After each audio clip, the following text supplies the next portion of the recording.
Bonjour et bienvenue sur ce tutoriel Geocatrix. Nous allons ici explorer les différentes fonctionnalités de la plateforme. Nous allons parler du dashboard, de la création d'un premier projet, de l'exploitation des données et du partage des données. Alors, nous allons tout d'abord nous connecter. Ici, il suffit de rentrer vos login mots de passe.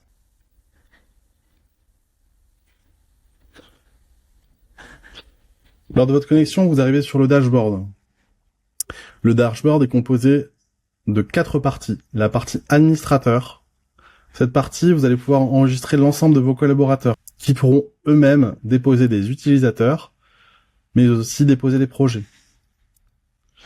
Ici, vous pourrez créer l'ensemble de vos utilisateurs, les entreprises relatives à vos utilisateurs et les projets. Vous pouvez aussi, dans votre compte utilisateur, si vous avez un abonnement professionnel, dans Mon organisation, déposer le logo de votre entreprise.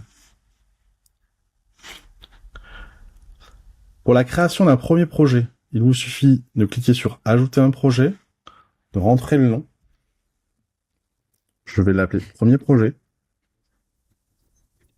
Vous pouvez rentrer l'entreprise. Vous pouvez mettre la localité et vous validez.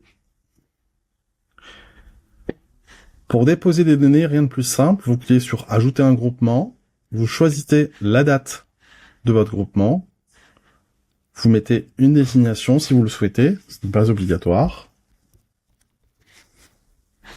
Vous choisissez le type de fichier. Ici, j'ai choisi l'orthophotoplan. Une fois uploadé, nos serveurs prendront en compte le système de coordonnées natif. Cependant, s'il y a un souci, il est toujours possible de forcer le système de coordonnées. Vous pouvez ici choisir de notifier le gestionnaire, de façon à ce qu'il reçoive un email lors de l'upload de la donnée.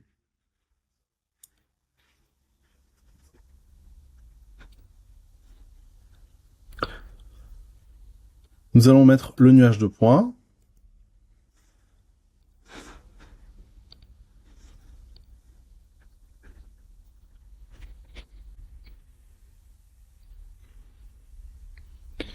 Et pour finir, nous allons mettre le modèle numérique d'élévation.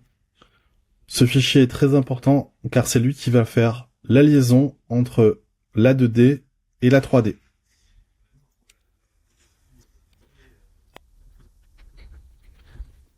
Comme vous pouvez le voir, il y a un message ici en vert qui vous indique que le traitement des données sera prêt dans une dizaine de minutes. Voilà, vous avez créé votre premier projet. Nous pouvons maintenant regarder l'exploitation des données. Sur ce projet, il y a, par exemple, plusieurs groupements à des dates différentes. Si nous sélectionnons le projet du 1er décembre, nous pouvons constater que nous avons donc 3 fichiers, un nuage de points, un orthophotoplan, un modèle numérique d'élévation.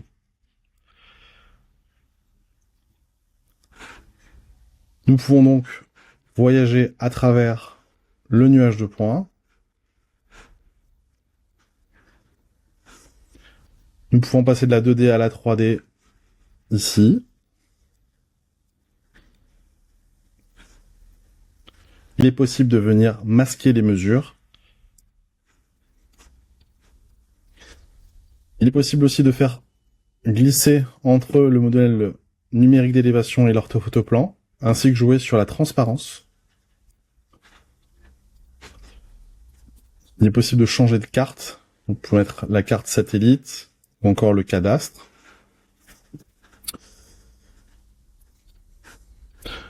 L'ensemble des mesures qui sont ici ont été enregistrées. Il est possible d'ajouter des marqueurs.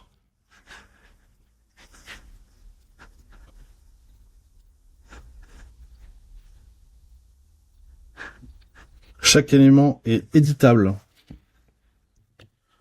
Il est possible d'écrire par exemple ici point d'intérêt.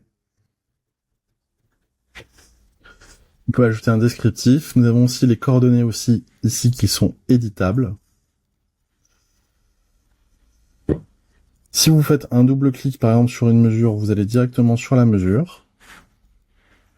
pareil, on retrouve des informations liées à la mesure. Donc là, on a la distance en 2D et en 3D.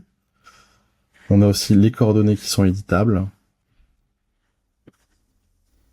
Et lorsqu'on switch sur la 3D, on voit que grâce au modèle numérique d'élévation, l'ensemble des coordonnées sont reprojetées sur la 3D. Il est possible aussi d'effectuer des mesures de surface.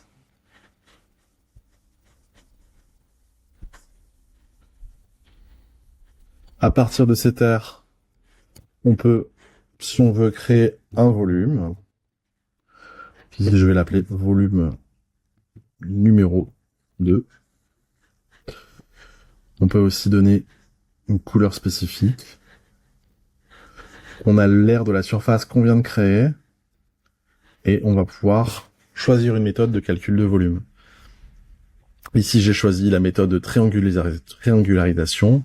Vous pouvez copier directement les données ici. Il y a d'autres méthodes de calcul, point le plus bas, point le plus haut, hauteur personnalisée, plan moyenné. Vous pouvez également retrouver votre système de coordonnées natif en haut à droite. Vous pouvez aussi générer des exports en GeoJSON ou en KML. Il suffit juste de sélectionner toutes les mesures ou les mesures affichées. Vous pouvez aussi importer des données en KML ou en GeoJSON. Il est possible de générer des profils. Par exemple, si nous prenons la distance numéro 1, vous cliquez sur générer un profil et vous pouvez ajuster directement sa largeur ici.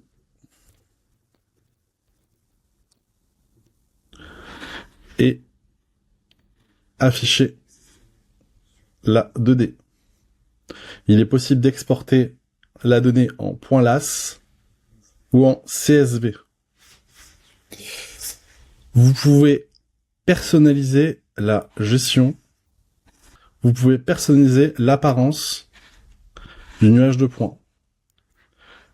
Il suffit de sélectionner preset et sélectionner différents modes. Vous avez le mode réaliste où le plus de points pourra être affiché. Vous pouvez augmenter le nombre de points sur le nuage. Vous pouvez jouer sur les différents arrière-plans. Il est possible aussi d'utiliser le mode adaptatif pour les nuages de points. Ou encore de changer le système de contrôle.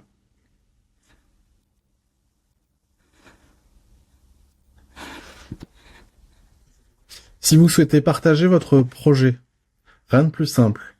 Ici, vous pouvez ajouter un utilisateur en tant que gestionnaire. Là, vous avez l'ensemble des utilisateurs que vous avez déjà au préalable enregistrés. Si vous mettez une personne en gestionnaire, il pourra ou elle pourra elle-même repartager la donnée, que ce soit en interne ou en externe. Elle pourra donc aussi, évidemment, visualiser et télécharger. Si vous mettez une personne en utilisateur, vous n'avez pas besoin de l'enregistrer au préalable. Il suffit juste d'écrire son email. Elle pourra à ce moment-là télécharger et visualiser. Si vous mettez la personne uniquement en visiteur, elle pourra juste visualiser la donnée. Une autre manière de partager la data, lorsque vous avez un groupement, vous pouvez le mettre en projet public. À ce moment-là, en copiant le lien, vous pouvez mettre directement le lien dans un message, votre correspondant pourra directement visualiser la donnée.